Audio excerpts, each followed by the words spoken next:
પ્રકરણ 16 આખરે ચૂલો ચેત્યો। વિદ્યાર્થી મિત્રો, આ વાર્તાના લેખક બાલાભાઈ વીરચંદ દેસાઈ જય ભિખ્ખુ છે। આ કથા નેતાની લોકો પ્રત્યેની ચિંતા અને તેની જવાબદારીની સમજ આપે છે। માનવતાનો મહિમા આ વાર્તામાં સુંદર રીતે દર્શાવવામાં આવ્યો છે। હઝરત ઉમર સાહેબ ઇસ્લામી ખિલાફતના બીજા નેતા હતા। ખિલાફતની લગામ જેના હાથમાં હોય તેનું નામ ખલીફા। આ પદ માટે પ્રજામાંથી યોગ્ય વ્યક્તિની પસંદગી કરવામાં આવતી। ખલીફા હઝરત ઉમર સાહેબ એમના વીરતા, ઉદારતા અને ચારિત્ર્યથી ખૂબ પંકાયેલા હતા। સાદગી તો એમની, કેટલીક વાર તેમના કપડા પર બાર થીંગડા જોવાતા ને બુતાનની જગ્યાએ તેઓ બાવળની શૂળોથી ચલાવી લેતા। તેઓ કહેતા કે માણસના કપડા પર લાખ થીંગડા હશે તો ચાલી શકશે, પણ એના ઈમાન પર એક પણ થીંગડું નહીં ચાલે। એકવાર ખલીફા સાહેબ પોતાના બંદા સાથે રૈયતની સ્થિતિ જોવા નીકળ્યા। વસ્ત્રો એટલા સાદા હતા કે કોઈ તેમને ઓળખી શકે તેમ નહોતું। તેઓ ફરતા ફરતા મદીનાથી 3 માઇલ દૂર આવેલા ગામમાં જઈ ચડ્યા। ફરતા ફરતા ગરીબ લોકોના લત્તામાં આવ્યા। અહીં એમણે એક કંગાળ ઘરમાં અજબ દ્રશ્ય જોયું। એક બચરવાળ વિધવા સ્ત્રી ચૂલા પર હાંડલી ચડાવીને બેઠી હતી। એ કેટલીય વાર ચાટવો લઈને હાંડલીમાં હલાવ્યા કરતી, પણ છોકરાઓને ખાણું પીરસતી નહોતી। છોકરા ભૂખ્યા થયા હતા અને ખાવા માટે પડાપડી અને રડારડી કરતા હતા। ખલીફા સાહેબ ભૂખનું કરુણ દ્રશ્ય જોઈ રહ્યા। વખત વીતતો ચાલ્યો। પેલી બાઈ ભૂખ્યા બાળકોને કંઈ પીરસે જ નહીં। ખલીફા સાહેબને વાતો કરતી હતી। પેલી બાઈ વિચિત્ર સ્વભાવની લાગી। એ કેટલાય વખતથી મીઠું મીઠું ને લહેજતદાર ખાવાનું ખવડાવવાની વાત તો કરતી હતી, પણ હાંડલી ચૂલેથી ઉતારતી નહોતી। ગમે તેટલી મીઠી વાતોથી કાંઈ માણસનું પેટ ભરાય છે? છોકરા ખૂબ રડવા લાગ્યા। દયાળુ ખલીફાથી આ દ્રશ્ય ન જોઈ શકાયું। તેઓ આગળ વધ્યા ને ઝૂંપડીના બારણા પાસે આવીને ઊભા રહ્યા। દેવદૂત જેવા કોઈ ઉંમરલાયક આદમીને બારણામાં ઊભેલા જોઈ સ્ત્રી અદબ કરી ઊભી થઈ। ખલીફા સાહેબે પૂછ્યું, આ બાળકો તમારા છે? જી હા। ઓરતે જવાબ આપ્યો। એ જાણતી નહોતી કે આ પુરુષ કોણ છે। તો તમારા બાળકોને નાહક શા માટે રડાવો છો?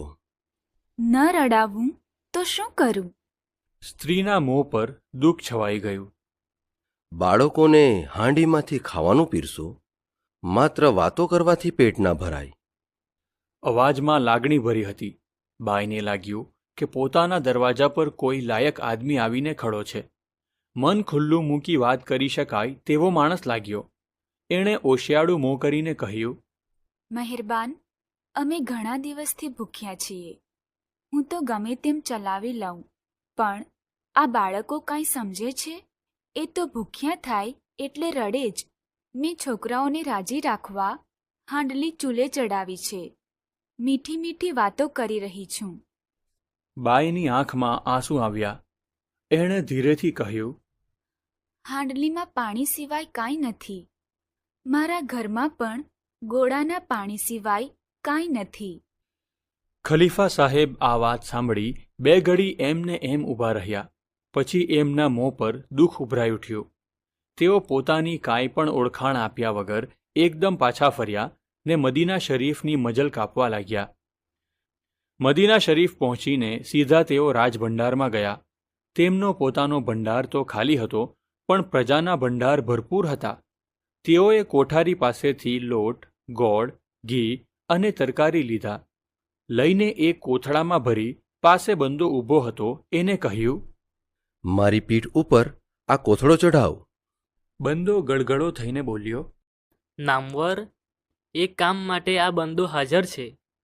તેણે કોથળો ઊંચકવા માંડ્યો, પણ ખલીફા સાહેબે તેને તેમ કરતા રોકીને પ્રેમથી કહ્યું, રાજનો નેતા હું છું। મારી ભૂલને કારણે જ પ્રજા ભૂખમરો વેઠતી હોવી જોઈએ। આ ગુનાનો જવાબ એક દિવસ ખુદા પાસે મારે જ આપવો પડશે। માટે ત્યાં કંઈ જવાબ આપી શકું તેમ ભલો થઈને મને મારું કામ કરવા દે।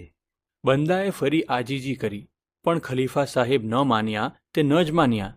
માલ સામાનનો કોથળો પોતાની પીઠ પર લીધો ને મજલ કાપવી શરૂ કરી। બંદો રોતો ને કરગરતો પાછળ પાછળ ચાલ્યો। 3 ગાઉની ખેપ પૂરી કરી તેઓ ફરી પેલી બાઈના બારણા આગળ જઈ ઊભા, કોથળા ઉતારી બધો માલસામાન તેને સુપ્રત કર્યો અને જટ રસોઈ કરી બચ્ચાઓને જમાડવા કહ્યું. બાળકો ખાવાનું જોઈ નાચી ઉઠ્યા.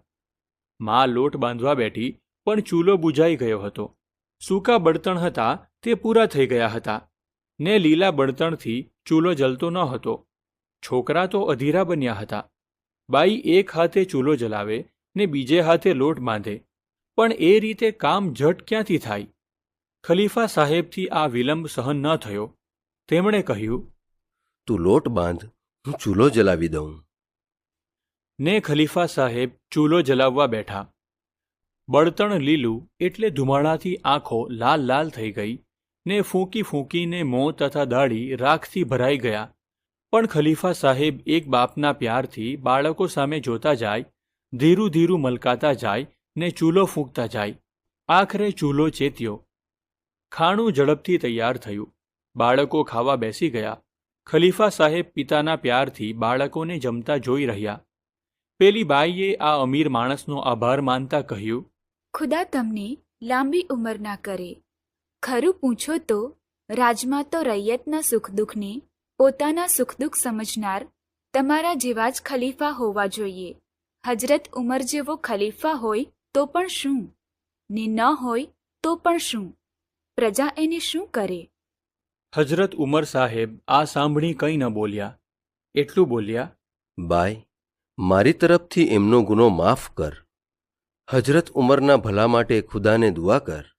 ને આટલું કહી આંખમાં આંસુ સાથે એ બહાર નીકળી ગયા. સારાંશ: આ વાર્તા ખલીફા હજરત સાહેબ, એક ગરીબ વિધવા મહિલા અને તેમના ભૂખ્યા બાળકોની છે.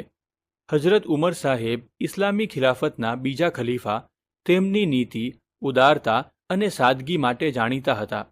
એકવાર તેઓ રૈયતની સ્થિતિ જોવા માટે નીકળ્યા અને ગરીબ વિધવા મહિલા અને તેના ભૂખ્યા બાળકોના કરુણ દ્રશ્ય જોયા. વિધવા સ્ત્રી ફક્ત પાણીની હાંડલી ગરમ કરીને બાળકોને રીઝવતી હતી, કેમ કે તેના ઘરમાં ખાવા માટે કશું જ નહોતું. આ દ્રશ્ય જોઈ તેમને ખૂબ દુઃખ થાય છે. તેઓ મદીના પાછા જઈને લોટ, ગોળ, ઘી અને તરકારી લઈને આવે છે અને પોતે બળતણ ગોઠવી સ્ત્રીને ખોરાક તૈયાર કરવામાં મદદ કરે છે અને બાળકોને જમાડે છે. આ કથા હઝરત ઉમર સાહેબની માનવતા, ઉદારતા અને પ્રજાપ્રેમને દર્શાવે છે.